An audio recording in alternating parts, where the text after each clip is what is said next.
friends, welcome back to my YouTube channel Medical Classes by Dr. Srinidhi Kumar Acharya. Don't forget to subscribe my channel and also please give your valuable comments. You can also visit the playlist. In the playlist I have provided almost all the topics in a systematic order and you can make use of it.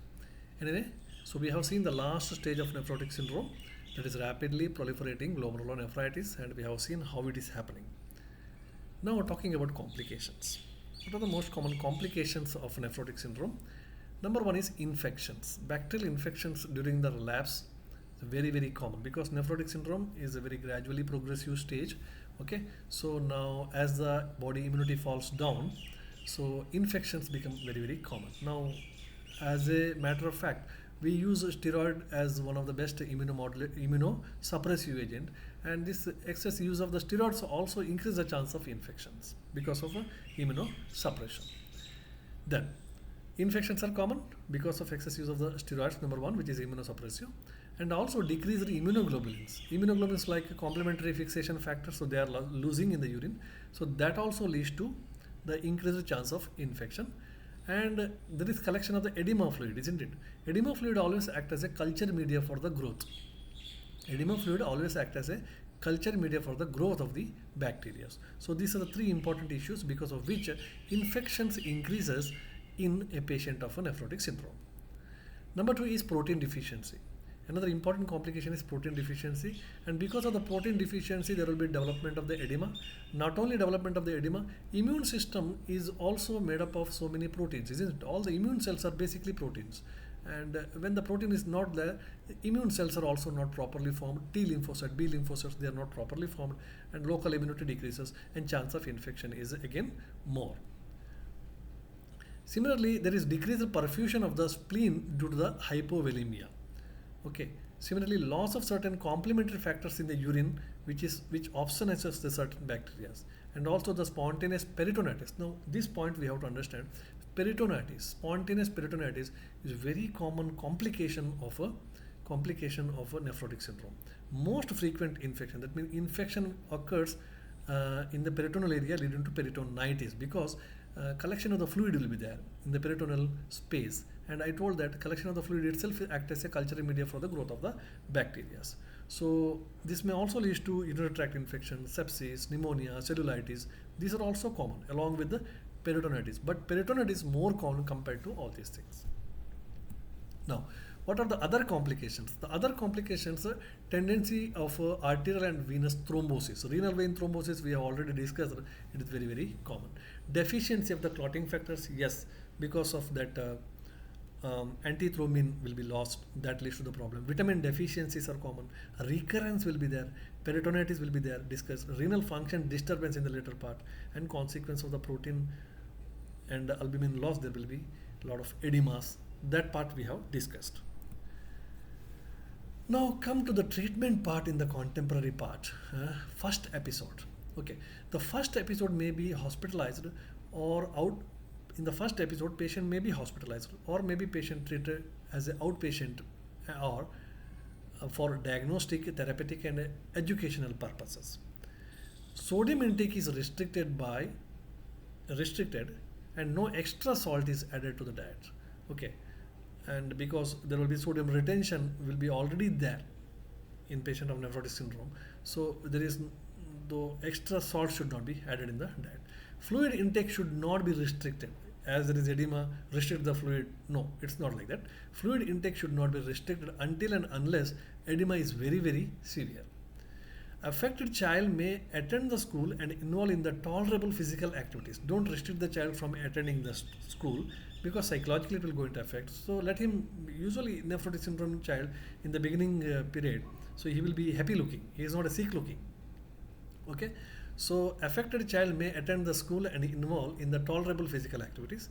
Similarly, first only go with the steroids. When you go for the steroids, because that's the only treatment available so far. So only go with the steroids and not with the diuretics. Don't go with the diuretics to relieve the edema. So if edema will not respond to steroid, then only you go for diuretics. To begin with the chlorothiazide and later shift to spironolactone, potassium sparing diuretics, okay, to avoid the potassium loss. So Lasix like things are not advised because they are potassium losing diuretics. So potassium sparing diuretics like spironolactone, lacileptone, etc. is usually used. When edema is severe with respiratory distress, now when the edema fluid collects in the pleural cavity, you will have the respiratory distress also.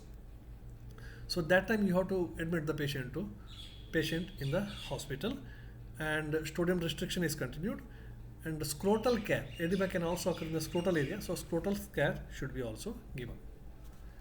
Now talking few words about the steroid therapy. Of course we will not go in detail about this. This is explained in the contemporary medical science. Just I will, for the information I am giving. After the diagnosis, steroid therapy should be given after consulting with the family, and usually they will start with the 60 milligrams in 24 hours. Maximum daily dose should be 60 milligrams divided in 3 to 4 doses. Time needed is 2 weeks for getting the response. Minimum 2 weeks response is, for getting the response, minimum 2 weeks is required till the urine becomes free of the protein. This is the criteria. When to stop the steroids? When the urine becomes free of protein, you can start tapering the dose of steroids. Now, if the child is protein positive, even after 1 month of steroid therapy also, then it is not called as steroid dependent nephrotic syndrome, it is called as steroid resistant nephrotic syndrome. And now we have to go for the renal biopsy. Renal biopsy is indicated. Few days after the urine become protein free, suppose few days after the commencement of the steroid therapy, the urine become protein free, steroids which is started about 60 milligrams in 24 hours should be changed to alternate day therapy, and after the breakfast, and continue for next 3 to 6 months. Purpose is to avoid the adverse effects and to prevent the relapse of the steroids. Okay, so afterwards steroids can be withdrawn abruptly. Each relapse is treated with the similar manner, and if they respond for this, then it's called a steroid dependent nephrotic syndrome. If it is not even responding for this, then it's called a steroid resistant nephrotic syndrome. Now we need to understand some of the important words which are given, terms like remission, relapse, frequent relapse, steroid resistance, and steroid dependence. What is remission? Protein free urine, okay, for consecutive 3 days, it's called as remission from the attack. Urine protein is more than 3 plus by dipstick method even after 3 consecutive days, then it is called as relapse. Once the patient has got the relief, again the patient develops the edema. When you check the urine, it was 3 plus and it is present for more than 3 days, then I can call that condition as relapse of the condition. Frequent relapse, 2 or more relapses within 6 months of initial response, or 4 or more relapses in any time for 1 to 2 month period, or relapse in any 1 to 2 month period is called as frequent relapse. What is steroid resistance? We know that failure to achieve the remission even after 8 weeks of steroid therapy, it is called as steroid resistance. Steroid dependence means development of a relapse within 2 weeks of stopping or while tapering the steroid therapy on at least for 2 occasions is called as steroid dependence. There are some complications related to steroid therapy is also there, like corticosteroid toxicity, Cushingoid appearance, hypertension, growth failure, most common because the steroids will go into ossify, that means close the ossification center. Okay, growth failure, that leads to short stature also.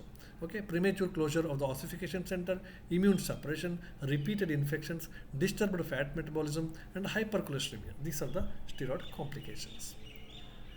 Other options after steroid toxicity, if the patient is steroid resistant, then what to do?